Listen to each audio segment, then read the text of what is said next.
ৰৌ বৰালিৰ পাছত পুঠি খলিহনাৰে খালৈ ভৰিছে অসম আৰক্ষীৰ। দীঘলীয়া হৈছে দগাবাজৰ তালিকা। মূলধন দুগুণ তিনিগুণ কৰাৰ আশাত দেউলীয়া শ শ বিনিয়োগকাৰী। ট্ৰেডিং প্ৰবঞ্চনাৰ বিৰুদ্ধে SIT গঠন কৰিবলৈ আৰক্ষীক নিৰ্দেশ মুখ্যমন্ত্ৰীৰ। আমি অসম পুলিচক আজি এটা SIT গঠন কৰিব দিছো, যাতে এই ধৰণে মানুহৰ পৰা টকা সংগ্ৰহ কৰা প্ৰত্যেকজন ব্যক্তিক আমি গ্ৰেপ্তাৰ কৰিব পাৰোঁ।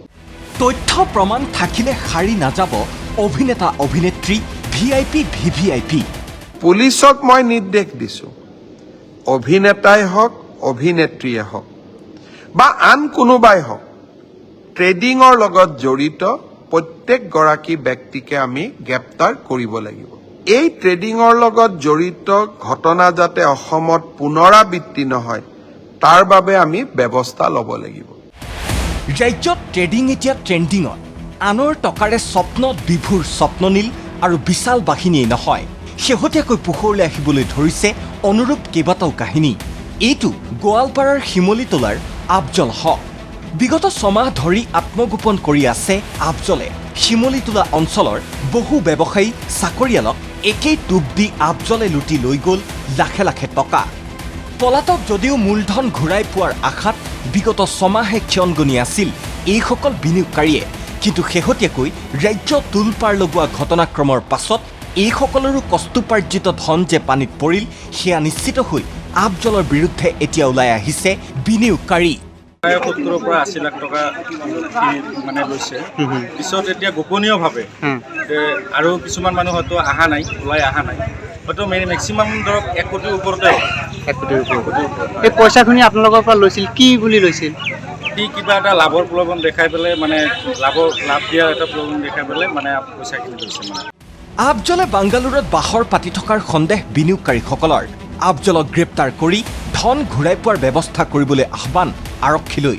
এতিয়া আজি মোটামুটি 5 মাহৰ পৰা সিয়ে নিৰন্তক হৈ আছে, আমি তাক বিচাৰি পোৱা নাই। আপোনালোকৰ পইচাখিনি এতিয়ালৈকে আমি 1 টকা পোৱা নাই। পইচাখিনি অতি শীঘ্ৰে আমি আসাম মানে পুলিচক মই অতি মানে কি দাবী জনাইছোঁ, আমি অতি শীঘ্ৰে ইয়াক গ্ৰেপ্তাৰ কৰিব লাগে আৰু গ্ৰেপ্তাৰ কৰি আমাৰ পইচাখিনি ৰিফাণ্ড কৰাৰ ব্যৱস্থা কৰিব লাগে।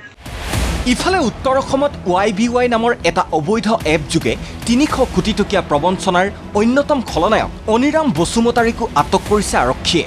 জালত পৰিছে শিক্ষক মিথিংগা নাৰ্জাৰীৰ লগতে আন এটা প্ৰবঞ্চক। গহপুৰ আৰক্ষীৰ সহযোগত CIDয়ে গ্ৰেপ্তাৰ কৰা 3 দগাবাজক শনিবাৰে নিশা জেৰাৰ বাবে লৈ অনা হয় গুৱাহাটীলৈ। ইফালে হেডগেক্স নামৰ আন এটা এপ যোগে নামনি অসমতো আব্দুল হাই নামৰ এইটো অভিযুক্তই মেলিছিল প্ৰবঞ্চনাৰ জাল। বিভিন্নজনৰ পৰা 80 কোটিৰো অধিক টকা সংগ্ৰহ কৰাৰ অভিযোগ। অভয়পুৰী থানাত এটা সংগঠনে দাখিল কৰা এজাহাৰৰ ভিত্তিত উত্তৰ শালমাৰা মহকুমা আৰক্ষীয়ে বৰপেটাৰ পৰা গ্ৰেপ্তাৰ কৰিছে আব্দুল হাইক। প্ৰবঞ্চনাৰ জালত নপৰিবলৈ ৰাজ্যবাসীলৈ আহ্বান জনাই ফেচবুক লাইভ যোগে মুখ্যমন্ত্ৰীগৰাকীয়ে ক'লে, সকলো মানুহে ষ্টক এক্সচেঞ্জত টকা বিনিয়োগ কৰিব পাৰে। তাৰ কাৰণে ৰাস্তা কি? এটা ডিমেট একাউণ্ট খুলিব লাগে আৰু ডিমেট একাউণ্টৰ জৰিয়তে আমি ষ্টকত আমাৰ ধন বিনিয়োগ কৰিব পাৰোঁ। আজিকালি কলেজ ইউনিভাৰ্চিটিত পঢ়া ল'ৰাইও ষ্টকত টকা বিনিয়োগ কৰে, কম পৰিমাণে হ'লেও, আৰু এটা ভাল ফাইনেন্সিয়েল কেৰিয়াৰো বনায়। ই এটা সহজ পন্থা, কিন্তু আপোনাৰ টকা মই লৈ ষ্টক এক্সচেঞ্জত বিনিয়োগ কৰিব নোৱাৰোঁ। বহুতে কয় ষ্টকতহে টকা বিনিয়োগ কৰিছে, এইটো লিগেল। ই একেবাৰে ইলিগেল। ৰিজাৰ্ভ বেংকৰ অনুমতি নোহোৱাকৈ আমি কোনেও বেলেগৰ টকা ল'ব নোৱাৰোঁ। আৰু 30% সুদ দিম বুলি কাগজত লিখি দিয়া, ইটো আৰু অপৰাধ। দুখীয়া মানুহৰ টকা লোৱা ই আৰু অপৰাধ। এতিয়া আৰক্ষীৰ তদন্ত আৰু জেৰাতহে পোহৰলৈ আহিব এইসকল প্ৰবঞ্চকৰ লুণ্ঠনৰ ন আখ্যান। Bureau report ND24।